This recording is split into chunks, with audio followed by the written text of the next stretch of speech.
Hello, guys. Welcome to. No,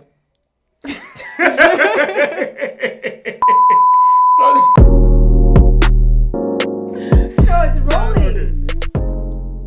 Hello, guys. Welcome to episode 3 of the Juxtaposition podcast. I'm your host, Nana, alongside my two lovely co-hosts, Bernice and Janet. Okay, guys. Before we start this show, I got a little surprise for them. What?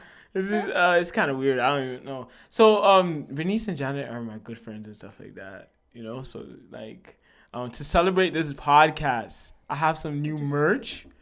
New Juxtaposition merch. It'll maybe be out soon. He's joking. Can I get a round of applause, please? I mean, a drum roll. Guys, look at this. Oh my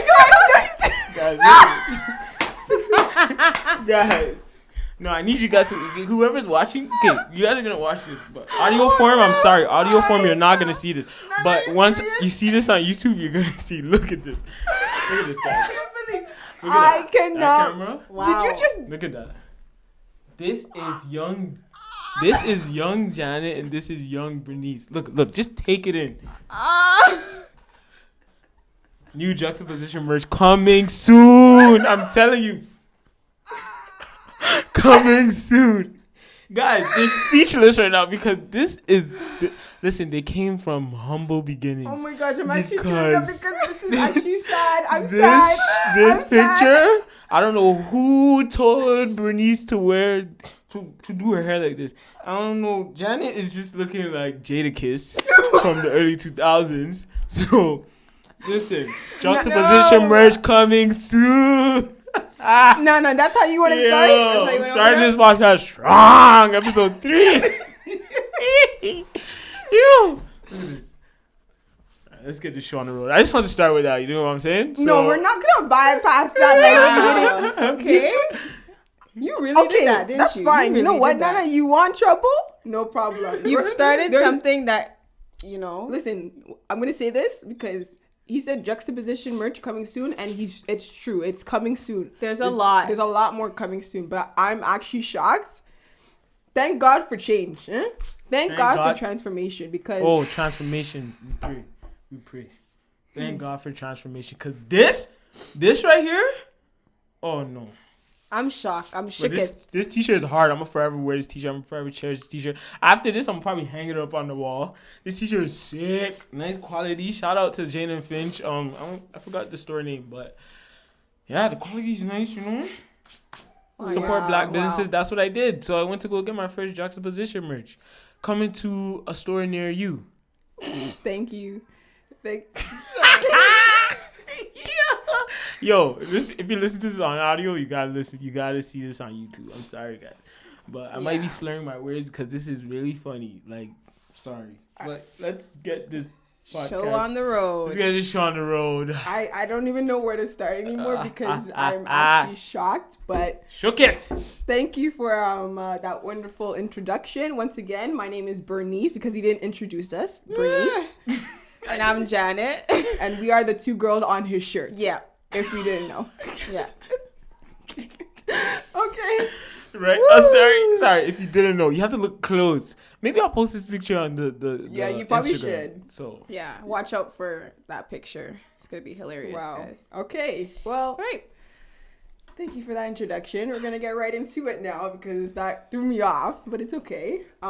So this week we're gonna dig in and get some. Get vulnerable and open and be transparent as possible. We're going to be talking about a touchy subject that has been uncomfortable for many years for many people. It's the Black Lives Matter. It's about racism. That right there is, it's hard.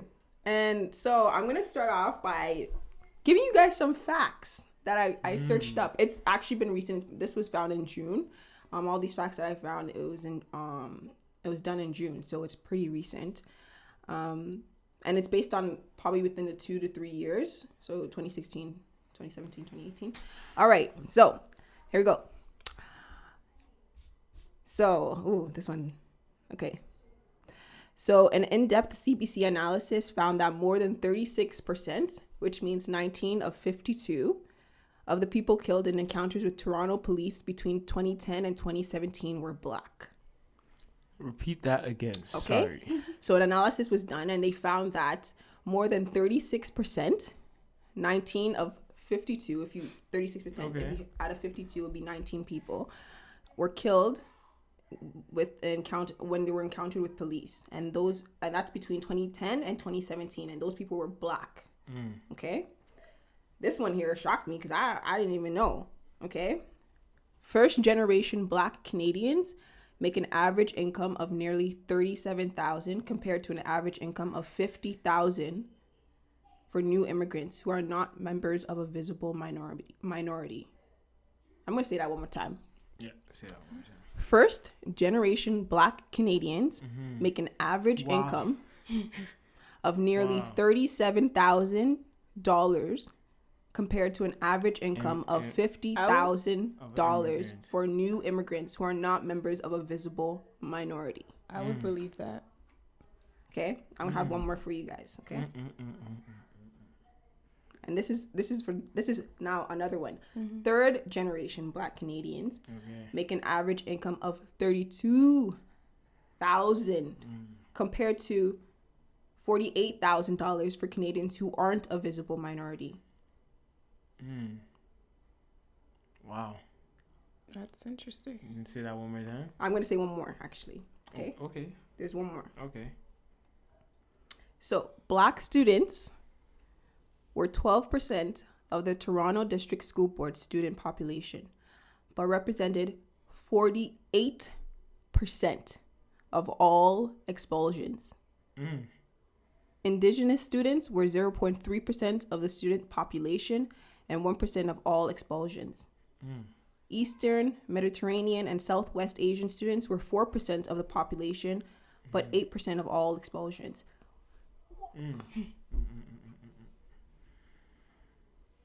So, guys, are you ready? You see my face, but I want to know you got your reaction based on these facts that I kind of told you. It looks like black people are targeted in Toronto or in Canada. You see, the narrative is, there's no racism in Canada and in Toronto, but you just got the facts, folks. For everyone that's listening, that's not from Toronto, but people from Toronto probably know this probably not, but this happens, This happens in schools, and it's good that you had facts because, I didn't know those facts, to be honest. Everything was based on experience from me, right? So. Okay, Janet, what about you? How do you feel with hearing these facts? Were you shocked? Did you know one or two of those facts? Or I would say the first two I would be shocked at. The third, I would say, yeah, because I felt like in our school, like expulsion, is like being expelled. Okay, yeah. Just correct. Clarifying, yeah. Yeah, because in our school where we came from a predominantly white school, and there wasn't a lot of black people. And if it was black people, we were definitely singled out, or we're on the opposite as basketball players or the track stars, or it was like either far left or far right. So it's either, you were the trouble kid or you were the kid that excelled, but only in sports, maybe not in the education per se. So that one I would be like not as shocked as. Okay, so based on talking about neighborhoods and where we grew up, so how, I know Nana, obviously, me and Janet, we grew up in Vaughan, and Nana grew up in the Jane and Finch area, Toronto. So being a black person, okay, how has that affected you growing up in a predominantly black area? Because the neighborhood in Jane and Finch it's mixed. There's a lot of minorities, I guess you could say, not a lot of majorities. When we say majority, we're saying white people. Okay, white people. But for you, how has that affected you? How has that affected you? Well, being a black person in this area, that's what you're saying? Well, being a black person in this area, everywhere you look, everyone looks like you, So, as a kid, I thought this is how we look and the whole world looks like this until I went to Bolton in the summer times. So I had like kind of like two experiences of like, I don't know, life, I guess. So like I went to like Bolton for like 3 summers in my life. Compared to here to over there, like over there, you can see the like there's racist people over there, and the white people treat you like you're a unicorn or something. Like you're just like oh my gosh, it's a black person. You're from Jane and Finch. Oh my god, you're from Shoreham. Oh my gosh, what happens? What police? Oh, this that. They just wanna they look at you like a case study. And it's like, bruh, like even some of the black people over there, they look at you like a case study. And it's like, yo, I'm just like you. I bleed red just like you, you know? So as a kid, I definitely experienced the two worlds. And sometimes I went to Brampton in the summer times. And those were more brown people, the Indians. So I mean, I didn't really experience, but the white people, I experienced them in Bolton. And yeah, that was my experience, to be honest. And what about like Janet? Obviously, we grew up in the same area, but like to be honest with you, I think I was naive more of the time because like I never really felt like I was the unicorn, if you would say. Like I felt comfortable. But you were definitely the unicorn in school. Yeah, for sure. Definitely. But I would say the black people kind of stuck together. But I mean, a little bit. Okay, you kind of knew like. Let's say you found who you were able to be close with. Yes. That is basically the same skin color as exactly, you. And those people stood together, and I would brush off comments that were not so. And I think a lot of black people do that because they just don't want to deal with it, and they've dealt with it enough to be like, you know what? Okay, like I've heard it enough. So me, I don't think I really addressed the comments. I kind of just lived the high school life as a normal person and never really looked at my color as like something different. Yeah. So I mean, growing up in Vaughan, we've been there. I mean, we've been there since we were like 2 to 3 years old, and it didn't. I think because we grew up from a young age and we weren't actually raised in a community that was predominantly black, it just felt like, oh, it's like this is it, like it's normal. And it was kind of easy to blend in, I guess you would say. I wouldn't say we were sore thumbs because we were black. But being black in a predominantly white school, looking back at it now, I can sense that we were looked at differently. I can sense that even the way I acted was I guess changed or affected by how other people viewed me. Would you say that? Yeah, I felt like maybe you were more calmer. You weren't as loud. You kind like of blended in with the people. I would refrain from doing things that I would normally do. Yeah. If I was around my people, let's say it like that. Yeah. Because if I was around white people, I'd be like, okay, I can't do that. These teachers are gonna look at me like, you know. And sorry, one thing. Looking back at high school, I would always look at the black people like, yo, you guys are crazy. What's wrong with you guys? You guys are too loud. But that right there is a mentality that the white people have pushed on us. Because it's not being too loud. You're just being yourself. Yeah, you could be disruptive.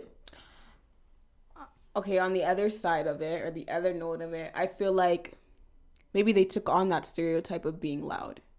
You know, like, I felt like at times they didn't need to be that loud. They could have been calm. They could have just acted themselves. Because you can act yourself and not be outrageously loud, outrageously, like, seek attention. Because I think it's different from black people being loud and seeking attention from the white people. We're doing the same thing. And that's the thing. When white people were being loud, it wasn't like, go down to the office. I get it, They never got kicked out. They never. That's the difference. It's always a teacher that says, okay, go sit down. Okay, Johnny, that's enough. That's enough. Another experience I had in Bolton is that once you get there, you walk with a different swagger. I think people that know this, like going from the hood to like A different area. A different, like a suburban area. You walk with a different chip on your shoulder because you don't have to look behind your back. You know, this person looking at you like, oh my God, that's a black person. Like walking outside, you know that they haven't seen black people before. So there's a sense of like kind of calmness, if that makes sense. You know, feel people. I can agree with you. Yeah. Living in Vaughan. Yeah. You're not as worried as much going outside. Yeah. You're not as worried as much like my neighbor or down the street. Yeah. You can probably at 12 a.m. walk on the street and probably have no, like, telling you, I worked at Wonderland and I would walk home at 12 a.m., 1 a.m. in the morning. Even like 2, 3 in the morning. It's a jungle over 2, 3 in the here. morning and not feel like here. anything would happen to me. Yeah. You know? So that was, it's sad. It's very sad to know that that's how the world we live in with our color and just the neighborhood we live in. Okay, let's talk about, when we're talking about the neighborhood, we're talking about a lot about the neighborhood. So obviously with the city in Toronto, there's a lot of violence that's been going on for sure. But a lot of people tend to forget, like, black people, we were not made to be violent. Like, we don't want to be those people who are portrayed as, oh, gangsters. Oh, they are the ones who are causing all the crime in the city. So, like, Nana, you growing up in this neighborhood that you live in, like, with the gun violence, how do you feel like, why do people feel like the neighborhood is all the crime that happens in the city is always black people? And how does that make you feel when you hear that the crimes that are going on in the city, it's always black people? We never hear anything about the white people or anything other than every shooting that happens is probably, oh yeah, that person is black. I don't know. I think people are just used to it. You know, seeing music videos for our whole lives, there's always the black gangsters, the black person toting guns, the black person acting quote unquote hood. So they're just used to it's a black person, you know? And it's not our fault that, like, people just say it's Black Lives Matter, but you guys need to stop killing each other and stuff like that. It's not about that. It's we were placed in this place. Yes, like, talk about it. I believe it's called redlining. Like, we didn't have opportunities to go to the bank and get mortgages. We didn't have those opportunities that other people, well, the privilege, quote unquote, the white people had to do stuff. So we were forced to settle here, right? If we did have a mortgage, if we did have an opportunity to get a mortgage, we can go get a nicer house in a different neighborhood. So if that happened, a lot of us would have been spread out everywhere. And since that didn't happen, we're all bunched in one where this neighborhood can be beefing with a neighborhood that's 10 minutes away up the street from you. So I was gonna say with the redlining, it's more predominantly seen in states. And a lot of people believe like redlining doesn't exist in Canada or in Toronto, but that's not true. Yeah, you go to every Toronto community housing. That's basically 80-90% of it is black people. Majority is minority people living in those communities, and it's like when it comes down to wanting to buy a house and wanting to live in a space that is your own, it's so much harder. It's more difficult. Like I was talking about in the beginning, the salary, the income, $37,000. What is that going to do with that in Toronto? How is that going to help you? Quick story. My sister was studying to be a doctor. I'm sorry, Rebecca, if you listen to this. I'm putting your business out there. My sister was studying to become a doctor. We went to RBC at Jane and Shoreham. I'm putting you guys on blast. We went there. We wanted a loan, I guess, for school fees because, you know, it's expensive. Yeah. We didn't get the loan. We had recommendations. We still didn't get it. If that was a white person, right off the bat, you would have got that loan. No question about it. Okay. No question about it. And stop my sister's dream. That's insane. Now you have to settle for something else, which is not bad, but that is insane. Stop my sister's dream, right? So. And that's the crazy thing. It's like a lot of people portray Canada like we're multicultural. We don't have racism. What? That doesn't exist. Yeah, let me tell you. What? That's like I'm in geography, like in a geography course, and like with the slavery thing and all that, I didn't really know. Like, I knew, of course, like, America is, like, all of it. Yeah. But Canada has its hidden truths. Mm-hmm. And, like, so one of it was basically after they freed the slaves, they wanted to free, most people wanted to come to Canada to just, like, have, like, a freer life. Yeah. But the freer life was putting them, just like in the Jane and Finch community, putting them in a box, which is called Africville. Africville. Black people were in, like, let's say this is your community, this is where you guys can, you know, you can live. You're free, but this is the space where you can't. And they labeled it Africville. Like, and that right there, how are you free? And that's an example of redlining. Okay, putting Black people in a box and saying, yes, you guys can do whatever you want, but stay within this line. You know what I mean? And it sucks. There's so much more to it that it's insane that we can talk about this all day. And then they want to build condos. Oh, I was just about to say They want to build condos, and then they'll just slip a note in your door. Hey, we're building condos. You got 2 years to move. And that we seen that in Jungle that's happening right now. We're seeing that I believe somewhere up in Jane and Finch. Yeah. They building condos and they'll kick you right out. And even if they don't kick you out, your property tax, if you live in a house, is shooting right up.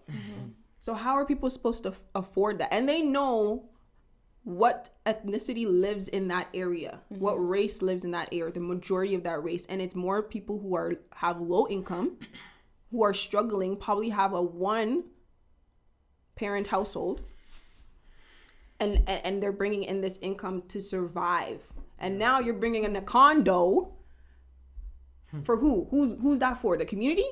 Nope. No, it's for those who can afford it. And it's sad because, and it goes to, when we talk about, I'm going to bring it back to education. You talked about how your sister wanted a loan and she couldn't afford it. So with that, like, you going to school, if you look back in your high school and you're in your journey through education, did you feel like the teachers didn't motivate you, didn't encourage you, didn't push you to do something greater than trades, greater than hands-on, greater than anything beyond sports? Did you ever feel like the teachers, do you have an experience of saying, like, a teacher actually encouraged me, like, or they motivated me to pursue a career that in my mind I thought I could never do that? I don't think I got that. Like, elementary, leaving grade 8, going to grade 9, I remember a teacher telling me, I remember the details like it was yesterday. A teacher said, "Oh, Eric, don't apply to academic. You're an applied student." And academic is like, it's like, what is it? Like the higher level. Yeah, like the higher level. University level. Yeah. Like, applied is for just, you know, if you want to go to college. Nothing wrong with that. But for her to say that is like, it's like I don't know. I feel like in that time she was calling me like dumb, I guess. And then going to high school, I didn't really have a teacher that was saying, yo, you can own your own business, you can do this, you can do that. I was more so having a teacher selling me dreams, or my basketball coach selling me dreams to go into the NBA. And listen, people that are pursuing the NBA, it's young people. NBA is not the only avenue. You can go to EuroLeague, you can play in Canada, you can play, there's some leagues in the States. You know, as a kid, we just say, like, NBA, that's it. From grade 9 to grade 12, I was saying, I'm going to NBA. I was saying, I'm going to school in the States. I was saying this and that. But no, if someone was telling me you could do this and that, NBA is not the only thing, my mind would have changed, you know? Yeah. And there's some people that's holding on to that dream. The dream. Yeah. And when are you going to say, excuse my language, F your dreams? When are you going to say that? It's not even about, like, effing your dreams, but it's more so, like, opening up the perspective to understand that you're not you're more than just the sport of basketball. You're more than just the sport of the NFL. You're more than just the sport of baseball. You're more than just the sport of soccer. You're more than just a sport. I didn't understand that. Okay, there's more to life than just becoming an athlete. I would say it's more than just your body. Use your mind. Use your mind. You have a mind. But that's the problem. That's how white people get black people to be locked in and not be opened and exposed to different areas like business, like entrepreneurship, like becoming a doctor, a lawyer, a nurse, anything beyond a sport. We never got that. I've never gotten a teacher saying, "Wow, Bernice, I can see you become a doctor. Wow, Bernice, I can see you becoming a business owner." I've never heard that in my entire life of education. No teacher has ever come to me and be like, "Wow, Bernice, you are such a great student in science." You want to put your school on blast? No, but what's your school? What's your school's name? But it's not even about like putting them on blast. But I can only imagine how the other schools in the city, especially Toronto District School Board. I'm sorry, but you're already at a disadvantage. First of all, yes, the students are already at a disadvantage.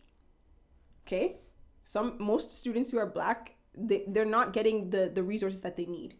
Okay, first, number one. Second of all, you have teachers who automatically think every student that is black is trouble. Oh man, this guy. Go down to the office. One interruption, get out.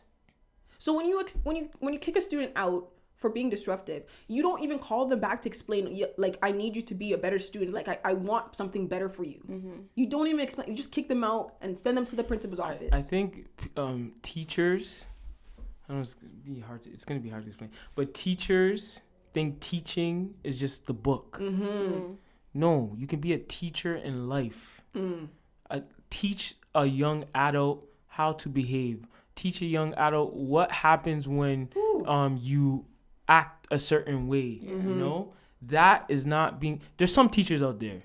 No, yeah, yeah. There's some teachers that also just get out. It's a 9 to 5.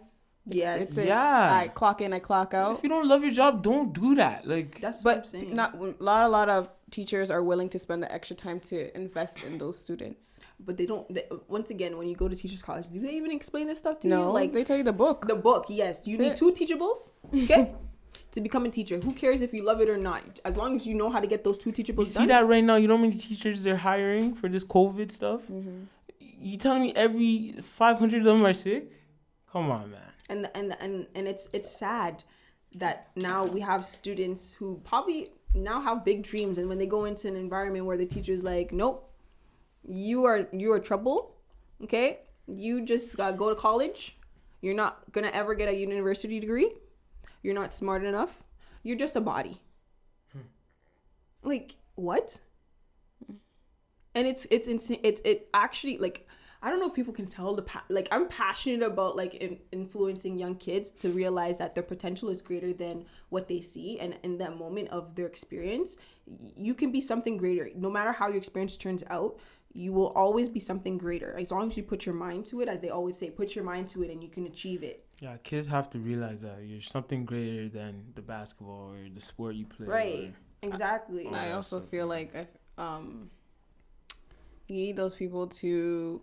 The people who experience maybe the not so best education need to be leaders who need to rise up and actually just take on that, thing. So I think a lot of people, it's like, oh, it didn't happen for us, but it's like, it can happen for the future generation though. And I think it's now that the time that you need to step up and educate these children, or be a teacher. Even if you don't want to be a teacher, because you could teach those students who didn't get that, those few black students who didn't get the, invest quality time into their lives, maybe more than they would just on a 9 to 5 in school. Or, 9 to 3 or whatever. So I'm going to switch gears because we talked a lot about education, but we're going to go into the George Floyd and the Breonna Taylor and oh God. And that I'm even like, I can feel it's like a heavy topic, like talking about it, but let's start with the George Floyd and how you felt when you seen the video, if you watched the video, all of it, and thoughts about it like currently right now. Yeah. I can go. I didn't watch the George Floyd completely. I think I watched like half. And then Breonna Taylor, To be honest, I really didn't know too much. I think that one was the more one that I didn't really know because there wasn't a video, or maybe there was a video. I'm not really sure. There wasn't a video, but like her name was very. It was out there. Yeah. It was out there. So yeah. I think Breonna Taylor happened before George Floyd. No. I don't know. I'm not sure. I'm not 100% sure. Yeah. So with Breonna Taylor. I wasn't really like. And I would say I didn't really read up on it, but I heard her name, and then I started hearing the stories about what happened to her. And it was like, women go through this too. And like, it's not always the black male, but yeah, of course, but the women also are endangered as well. And violence is towards them as well. And then with the George Floyd, I was like, it's in plain sight. It's literally there. I've never seen something so horrific, like filmed. Yeah. Well, there's like there are more, but this one set an outrage because it was literally filmed from like beginning to end. And there was like 3 police officers just standing there. No one up there to stand for the correct thing to do. Yeah, nobody stood in to say like you need to stop. Yeah, everyone was a bystander, and as police they're called to serve and protect, but a lot of them were doing the opposite. Yeah. They're doing nothing, and they were bystanders and ended up killing the man, and his life is ended, and now his family is hurt for what reason? When we could have just handled the situation in a more calm tone. And I feel like maybe I can't speak for all police officers, but the training needs to be upgraded, and as well, I think I was reading something like. There needs to be social workers in the car. There needs to be maybe some other profession. Yeah, psychologists, mental health workers in the car at that time. So it may have changed the situation, not just having a weapon. Someone who doesn't have a weapon. Yeah. But that situation was so like common sense. Like, bruh, you didn't have to do like that situation. When you watch it, it's like the compassion, like as a human, for you to sit on his neck. You know, would you treat your dog like that? If that was your son, would you want someone to be doing that? Let's not talk about dogs, because clearly it would make an outrage. People will probably care more about the dog being killed than a human life. So when you just sit back and realize like the compassion is not there for another human, it's like, where do you even go from there? Like, there's so much like things people have done in the States and all like what's it called, the rallies and stuff like that. But honestly, if the heart and mind is not changed and transformed, then I don't know what's gonna change for these cops. You know what they need? They need Jesus. Nah, for real, because they need Jesus to change their hearts, because it's not a human thing. It's a Jesus thing. Especially the police department to see a video like that. Instantly, the person should go to jail. Done. You don't have to wait a day. You don't. Or a week. Nope. Or to debrief about foolishness. Talk about what? No. You seen that he did wrong? You arrest him. That's it. And the guy had previous offenses for doing stuff like that. And that's that's where it's like, so you know this person is doing what they're doing. You know how they treat people when it comes to arresting them. And you still allow him to have a job. And that's why it says it trickles down from the top all the way to the bottom. So it's not like these officers, they don't know what they're doing. Okay? It's infiltrated into their training. They're told by their supervisors. They're told all the time. They're probably like through their training as they retrain, because they probably do retrain, that, okay, this is how you treat somebody when you're arresting them. Specifically, they probably talk about black people in their training. And like talking about like the George Floyd and Breonna Taylor, it's like somebody is sleeping. Okay? That makes me have an idea when we were talking, I think yes, geography. Guys, I'm telling you. It was one of the articles that we were reading, and it was saying how it was similar, basically, how the police force, they're like, you know what, let's happen to say that they get rid of him, right? Mm-hmm. But that's one bad apple in the barrel. We get rid of him, everything's fine. But what about the rest of the apples? What about the whole barrel?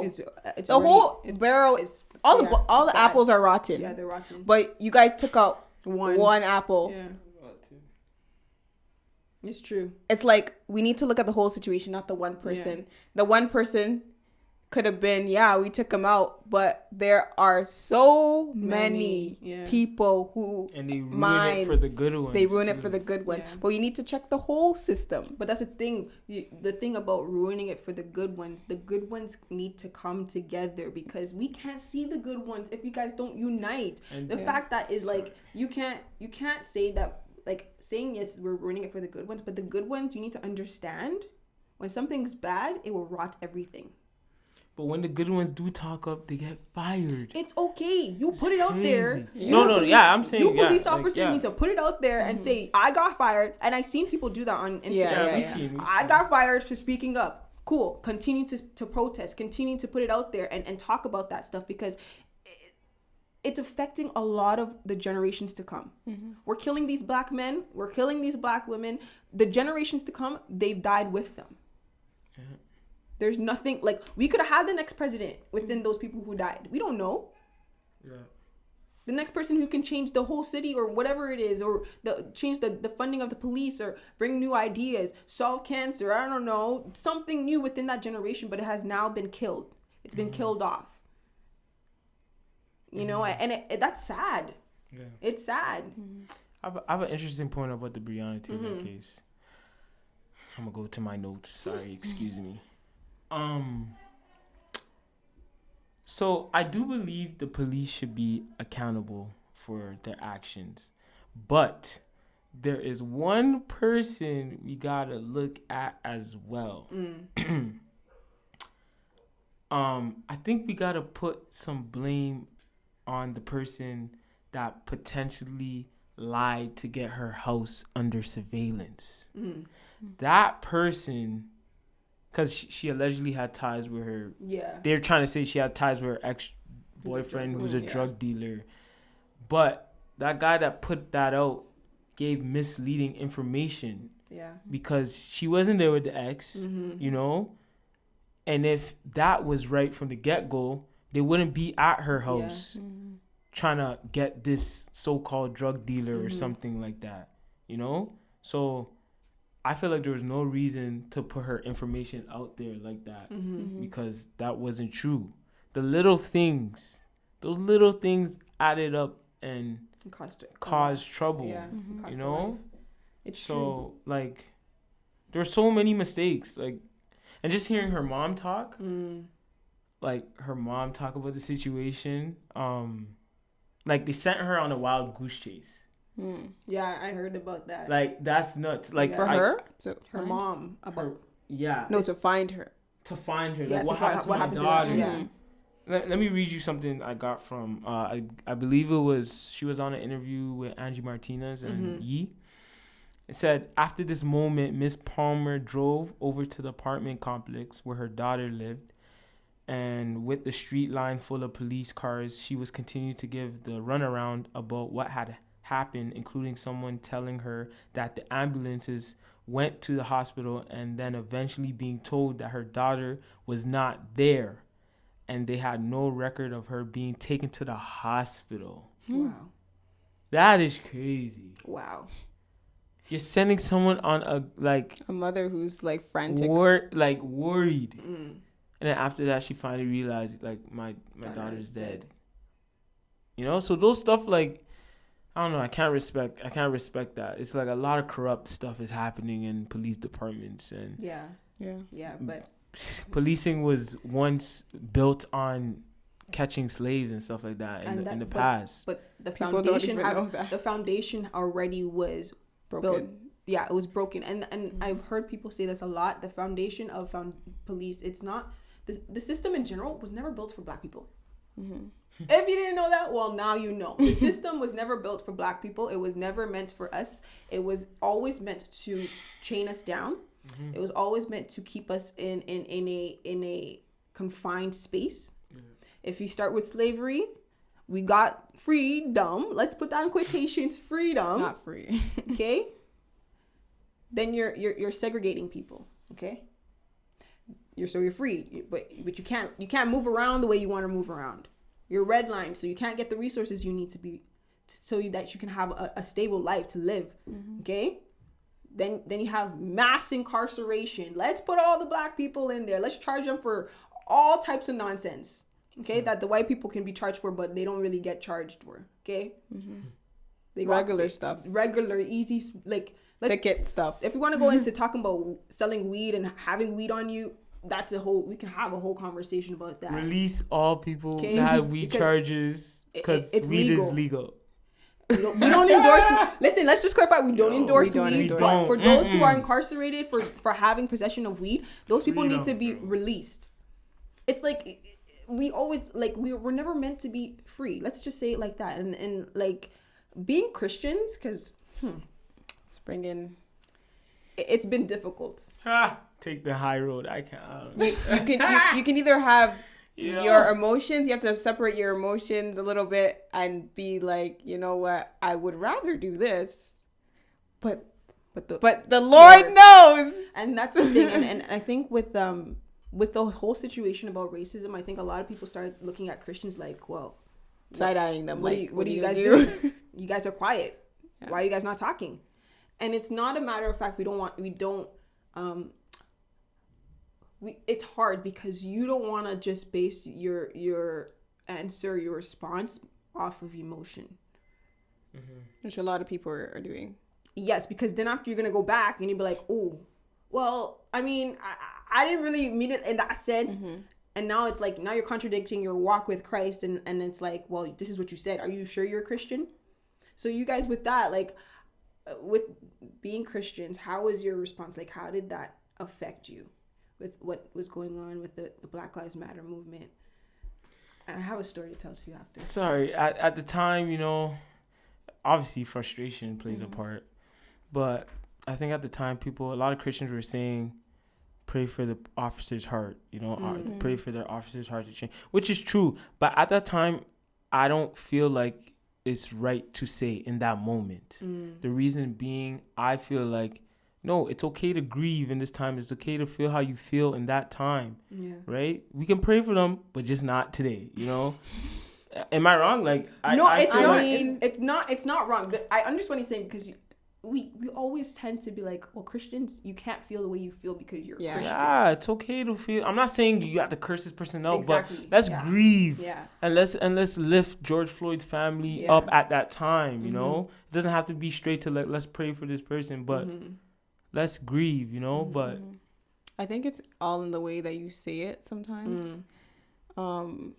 If you were to word it like that, like, guys, let's pray for the family, but also pray for that they change the officers' hearts. Yeah, the officers change.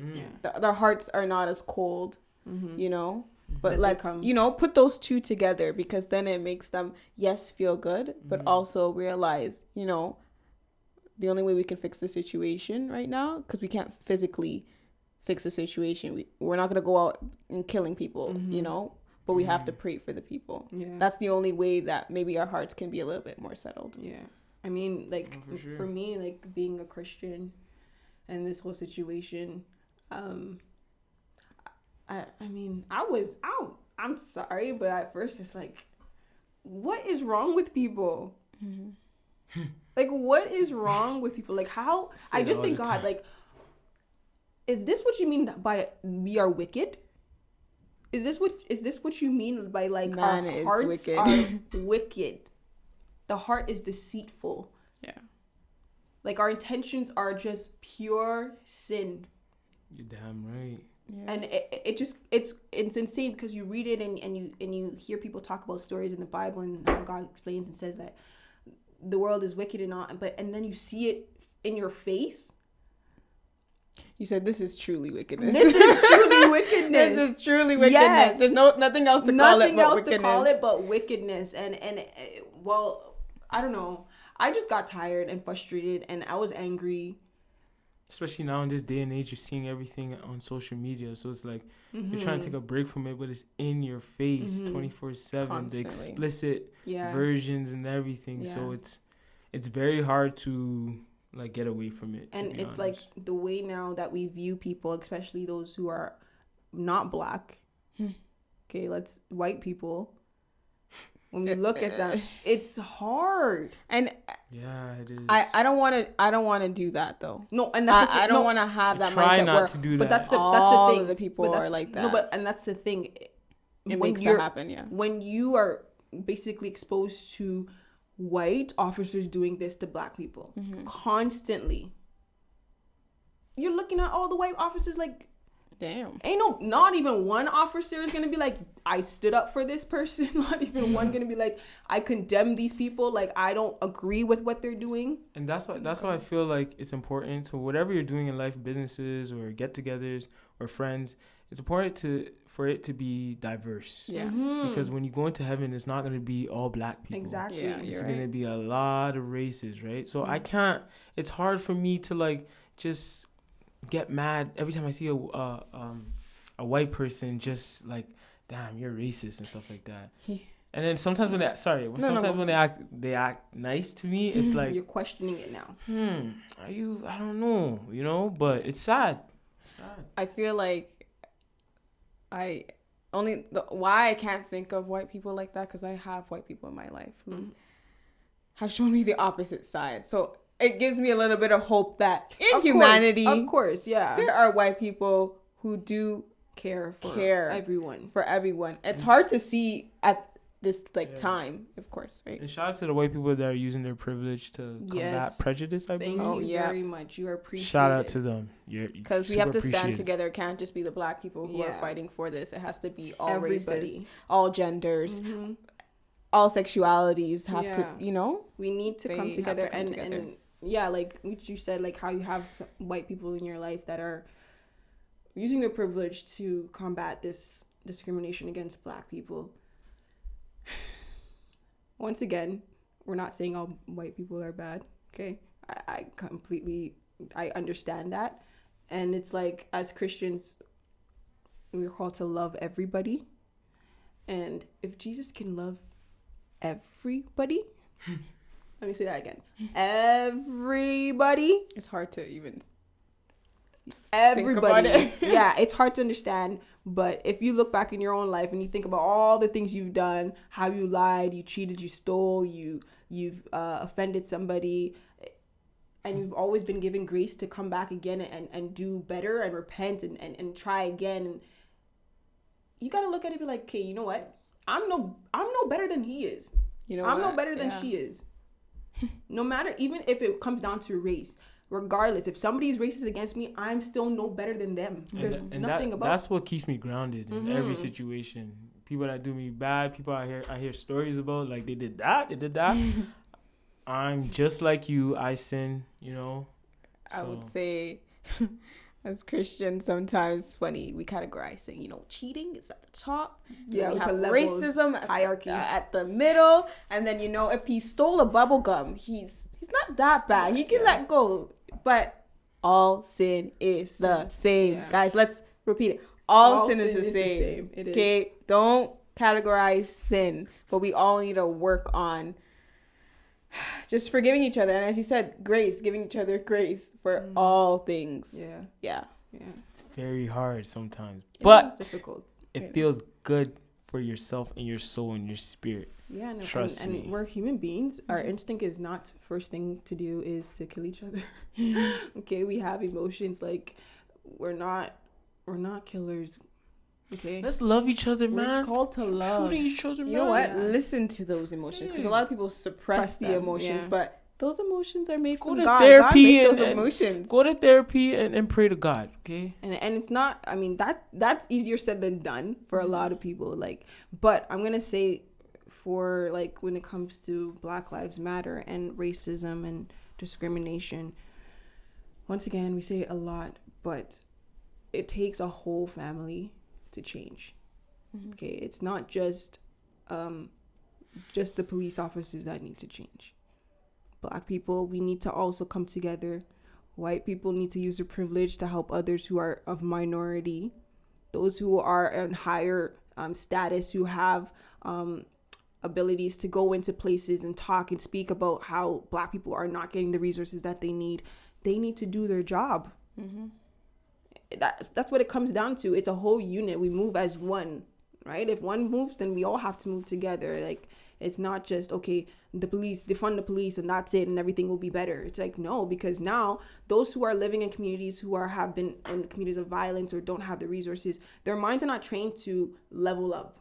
Their minds are not trained to, okay, I can expand my horizons now. I can go out and do things that I want. They're going to still stay in the same standard that they have been living for years. So you need people to come into the community and teach them, okay, you're able to do this. You're able to do this, you know, and if we don't have those people who are coming into communities and teaching them these things, how will they learn to grow? How are these children who are young now seeing this stuff?